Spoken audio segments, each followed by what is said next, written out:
familja, të dashurat dhe ekzili në botë. Tani në një libër. Presidenti që u bë mbret, Ahmet Zogu, nga Blendi Fevziu.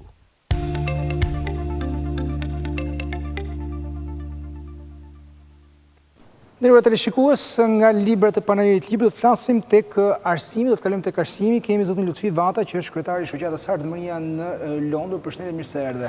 Mirëmbrëma dhe mirë se u gjetëm. Faleminderit për ftesën. Të lutem, është kënaqësi aq më tepër që kemi një lajm që ditën e hënë juve sot jemi e mërkur, pra të ëndrën e ardhshme, ju sot jeni në Shqipëri, do të theni në Londër, keni takim me një deputet të Parlamentit britanik, sepse me disa deputet. Me disa. Dakor, po Strumbullar është bërë një, që është nismëtar, që është miku juaj. Pra jeni në kuadër të lobimit që gjuha shqipe të futet si program, të futet si lënd me zgjedhje në programin arsimor britanik. Përpara se të na thoni diçka për lajmin, e lëm për pak më vonë t'ju bëj një pyetje që besoj kushdo ja bën. Ne shqiptarët e Shqipërisë jemi mësuar me faktin që ka shkolla të mësimit gjuhës shqipe në Greqi, madje janë të mirë organizuara dhe përpjekje në Itali.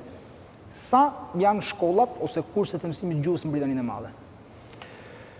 Tani, shkollat në Britaninë e Madhe ka vite që kanë filluar, ka organizata shqiptare që nga 20 vjetë që kanë filluar shkollat shqipe në Britani, që me shoqata e parë shqiptare, shoqata e Fajkonik, sa me radhë shoqatat në vazhdim.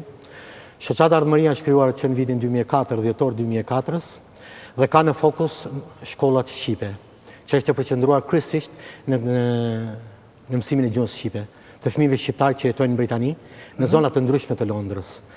Nga mosha 5 deri në 15 vjeç, kur zakonisht shkollat ne operojnë në fundjavë, ditë të shtunë dhe të diela, në për ambientet e shkollave në shkollat angleze. Po? Gjithashtu kemi një staf tepër të kualifikuar dhe të përgatitur me kualifikimet në Shqipëri dhe në Angli, në të profileve të ndryshme. Nxënësit janë të ndarë si pas grup moshave dhe grup niveleve. Gjithashtu kemi një bashkëpunim me 2 qeverit tona, sepse ne normalisht, ne si shqiptarë jemi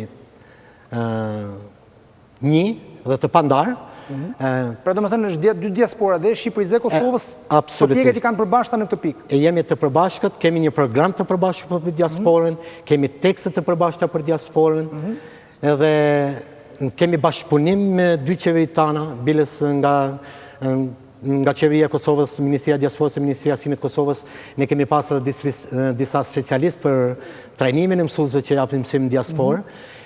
Seminari 10 që u zhvillua në verën që kaloi, që është bashkëpunim. Me ambasadorin shqiptar Mal Berisha, te kjo foto, po? Ndërkohë që pam disa foto për teleshikuesit të ambienteve ku zhvillohen kurset e gjuhës shqipe, të aktiviteteve kulturore që zhvilloheni përveç atyre arsimore. Këtu kemi me Mal Berishën.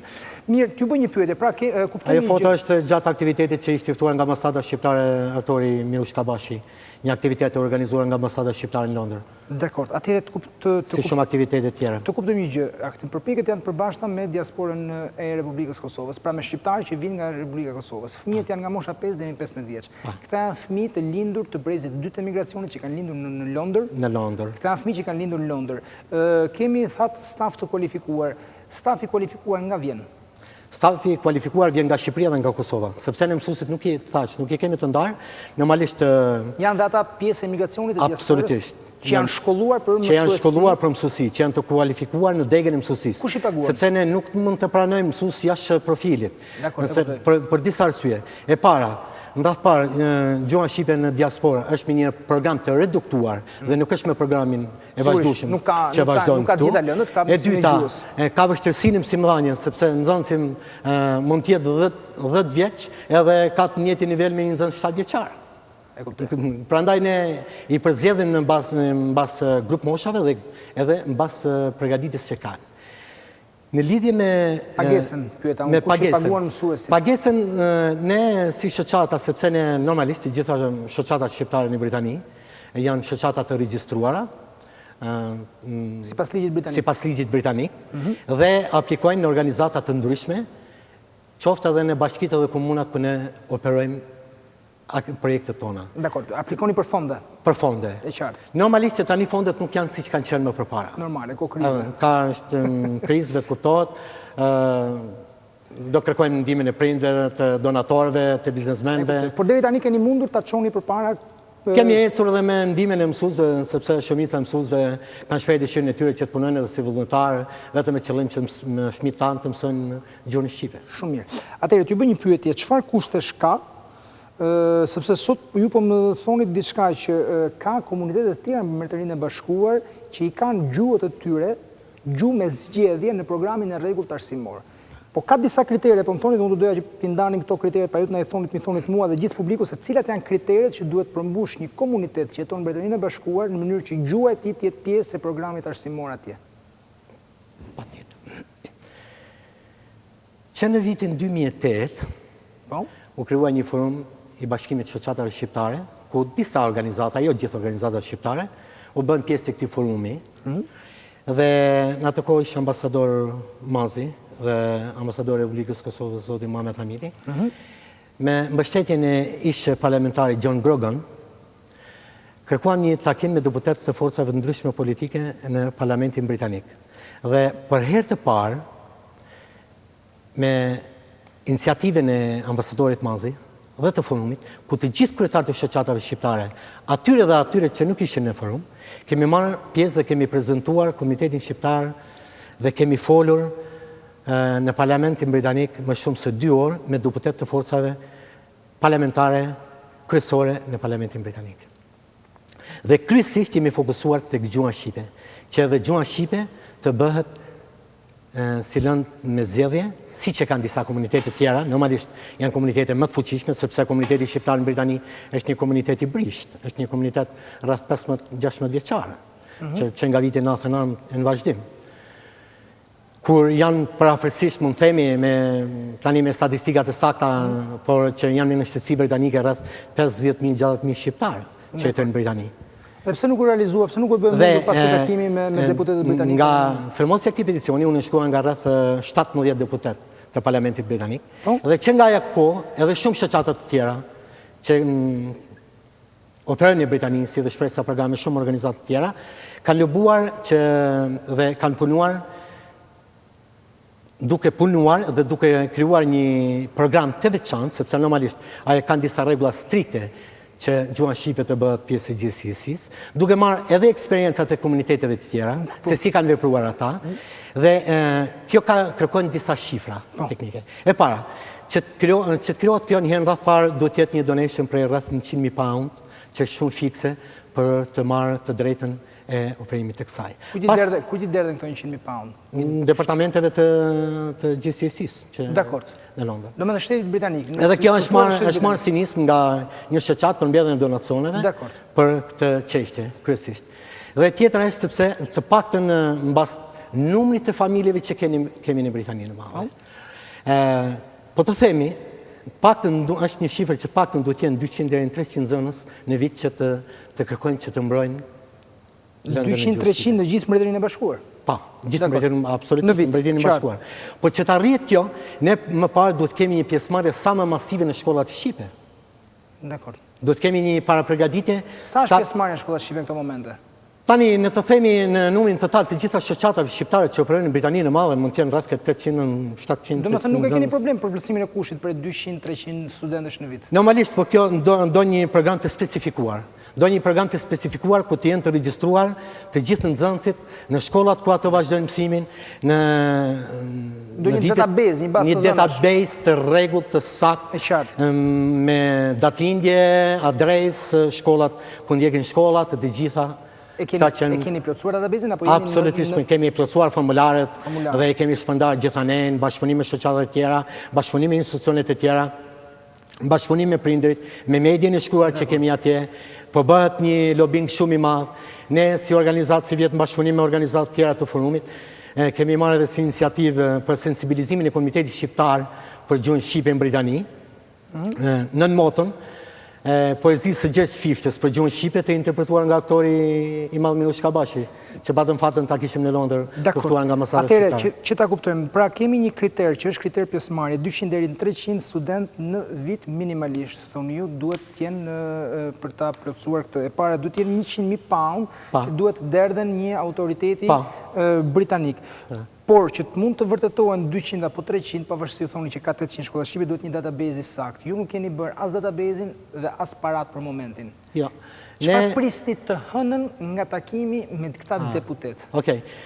Ditën e hënë, me iniciativën e miku tonë të përhershëm Andi Sloto, që është deputet i Parlamentit Britanik dhe që gjithmonë ka qenë i pranishëm në deputet të tjerë, në aktivitetet që ne organizojmë për Komitetin Shqiptar në Britani, i kemi kërkuar një takim ku do marrin pjesë rreth 40-50 intelektualit më të suksesshëm në Britaninë e Madhe, dhe ju kemi kërkuar të gjithë, ju kemi dërguar ftesë rreth 100 deputetëve që janë në Parlamentin Britanik të forcave të ndryshme politike, thjesht për të diskutuar në lidhje me këtë çështje dhe procedurat për në vazhdim se si mund të lubojmë dhe cilat mund të jenë kriteret dhe kushtet për në të ardhmen që ne të realizojmë të kërkesë një orë më para.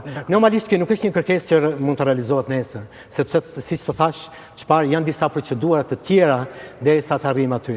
Parandaj ne po lobojmë, sepse të arrijmë në këtë pikë, pastaj normalisht që edhe shqiptarët do jenë më të ndërgjegjshëm, që fëmijët e tyre me domosdoshmëri të vazhdojnë shkollën shqipe dhe prandaj të jenë të detyruar që të mbrojnë edhe gjuhën shqipe, si janë me zgjedhje. Më keni sjell 2 foto që do t'i lutesh regjisti transmetonte, janë 2 foto nga takimet tuaja me ministrin e jashtëm Ditmir Bushati dhe me ministren e sporteve dhe të arsimit dhe të sporteve Lindita Nikolla. Këtë foto më thatë e keni bërë në Londër, ndërkohë që këtë me ministren e keni bërë në Shqipëri. Nikolla kishim sot një takim. Atëherë, çfarë i keni kërkuar ju autoriteteve shqiptare dhe çfarë ju kanë thënë autoritetet shqiptare? Që t'jemi sinqert, që nga viti 2005 në vazhdim, ne kemi pas, si që thashtë edhe çfarë, kemi pas kontakte të vazhdueshme me 2 qeverit e vendeve tona. Bashkëpunimi ka qenë gjithmonë në anën profesionale, duke kërkuar trajnime, tekstet shkollore, programet, seminaret dhe bashkëpunimi ka qenë i vazhdueshëm. Qoftë me 2 ambasadat që operojnë në Londër, që me këtë rast duhet i falenderoj 2 ambasadorët për punën e tyre dhe bashkëpunimin që kanë me ne si shoqata në përgjithësi. Shqipërisë dhe Republikës Kosovës. Absolutisht. Që janë treguar gjithmonë të gatshëm, janë gjithmonë prezent në aktivitetet tona. Edhe ata vetë janë marrë me disa aktivitete, dhe sidomos ambasada shqiptare ka kryer një sër aktivitetesh tani me zotin Mal Berisha, aktivitetet ndryshme me figura të njohura të kombit tonë. Ne kërkojmë nga, dhe si që kërkova dhe sot Ministrës Nikolla, që informova në lidhje me lobingu që ne po bëjmë shoqata shqiptare në Britani, informova me punën dhe aktivitetet tonë që ne bëjmë në Britaninë e Madhe, dhe ajo më siguroi që do jetë ministrja do të mbështesë në gjitha kërkesat që ne do t'i parashtrojmë atyre për trajnimin e mësuesve të tekstit mësimore, që nuk kemi pas probleme me tekstet. Gjithmonë kemi bërë kërkesën nëpërmjet ambasadës. Janë pak disa procedura burokratike, do të thosha, sepse nuk kemi ne pse t'i marrim tekstet nga ambasada, Ministria e Jashtme, Ministria e Arsimit, një farë ndërlidhje pak e gjatë, po prapë se prapë, përderisa i marrim tekstet, pak rëndësi ka se nga merren. Tekstet i kemi marrë dhe i falenderojmë për këtë. Dhe pyetja e fundit, e lash enkas për në fund për të kuptuar se pse është e rëndësishme kjo dhe çfarë avantazhi do të ketë. Kemi 800 studentë shqiptarë të cilët vazhdojnë kurset e gjuhës shqipe. Kemi mësues shqiptarë të cilët janë pjesë e diasporës, po që kanë mbaruar për mësuesi dhe të cilët kontraktohen nga shoqatat e ndryshme në këtë network, në këtë rrjet shoqatash ku shoqata që ju drejtoni është njëra prej tyre. Dhe kemi dhe pagesa që vinë ose nga vetëprinjt ose nga fondet të cilat ju aplikoni, ambientet sigurohen nga bashkitë lokale.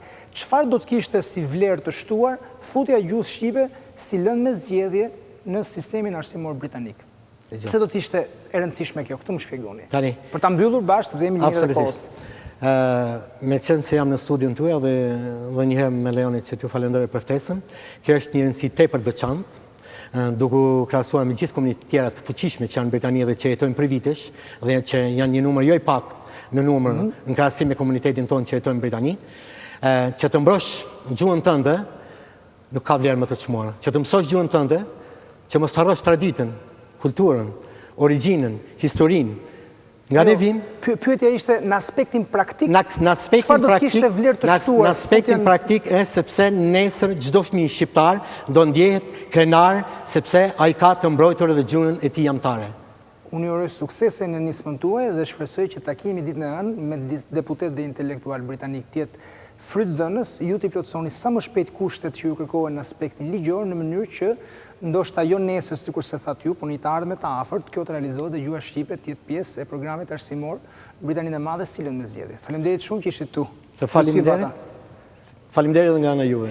Mirë, të nderuar teleshikues, duke falenderuar zotin Lucifata, ne do të mbetemi tek një lajm që ka të bëjë me arsimin, por që ishte një surprizë, ndoshta jo e këndshme për kryeministrin pas kthimit të tij nga vizita dytitore në Serbi, ka qenë një protestë e studentëve dhe pedagogëve të Fakultetit të Gjeologji Minjerave, të cilët kanë protestuar përpara selisë kryeministrisë kundër vendimit të qeverisë për kalimin e ambienteve të tyre të mësimit si përdorim për gjykatën e lartë. Pak minuta pas nisjes së protestës, kryeministri Edi Rama ka lënë mbledhjen e qeverisë për të zbritur në shesh dhe në bulevard dhe për të biseduar me protestuesit, por tha se vendimet e qeverisë nuk do të anulohen.